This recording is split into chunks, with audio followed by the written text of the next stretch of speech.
Assalamualaikum dan salam sejahtera. Saya Hajar, nutritionist dari Farmasi Kaisar. Hari ini saya akan berkongsi sedikit mengenai probiotik dan kepentingannya. Probiotik merupakan sejenis bakteria baik yang mana dapat membantu tubuh badan kita untuk kekal sihat dan berfungsi dengan lebih baik. Antara contoh makanan yang kaya dengan probiotik adalah seperti yogurt, kimchi, tahu, tempe, tapai dan bermacam-macam jenis lagi. Sebagaimana organisma hidup yang lain, probiotik akan semakin bertambah dan membiak sekiranya mendapat makanan yang mencukupi, iaitu dikenali sebagai prebiotik.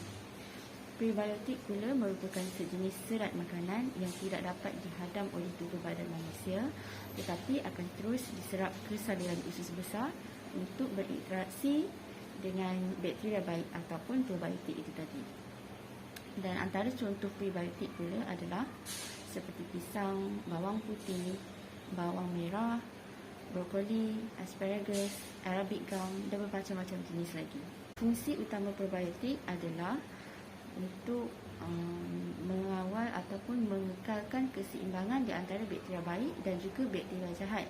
Sekiranya seseorang individu itu mengalami masalah kesihatan disebabkan oleh paras bakteria jahat yang lebih tinggi, maka bakteria baik ataupun probiotik ini akan bertindak untuk melawan bakteria jahat agar tidak terus membiak dan semakin bertambah. Dan yang kedua, probiotik juga dapat membantu sistem penghadapan manusia untuk berfungsi dengan lebih baik, justru dapat mengelakkan masalah ataupun gejala ketidakhadaman seperti angin ataupun pedih ulu hati.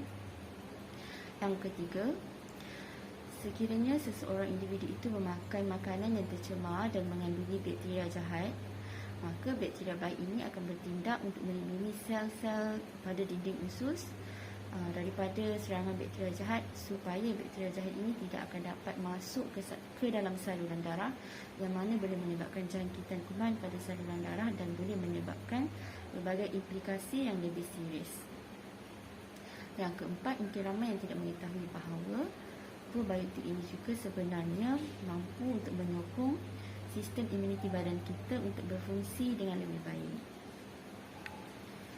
Persoalannya, siapakah yang sesuai untuk mengambil probiotik ini? Okey, secara amnya, probiotik ini sesuai untuk diambil oleh semua lapisan masyarakat ataupun oleh setiap individu, kerana secara hakikatnya jumlah probiotik dalam badan kita ini akan semakin berkurang dari semasa ke semasa.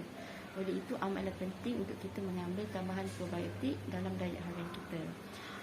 Manakala secara khasnya, probiotik ini amatlah sesuai ataupun digalakkan untuk diambil oleh individu yang mengalami masalah seperti sembelit, cirit-birit, jangkitan yeast, jangkitan kuman pada saluran kencing, ataupun individu yang mengalami masalah eczema, dan juga individu yang mengalami masalah toleransi terhadap laktosa ataupun lebih dikenali sebagai lactose intolerance. Sekiranya anda berminat untuk mengetahui maklumat lanjut, jangan lupa untuk mengunjungi cawangan Kaisar Farmasi yang berdekatan dengan anda. Terima kasih.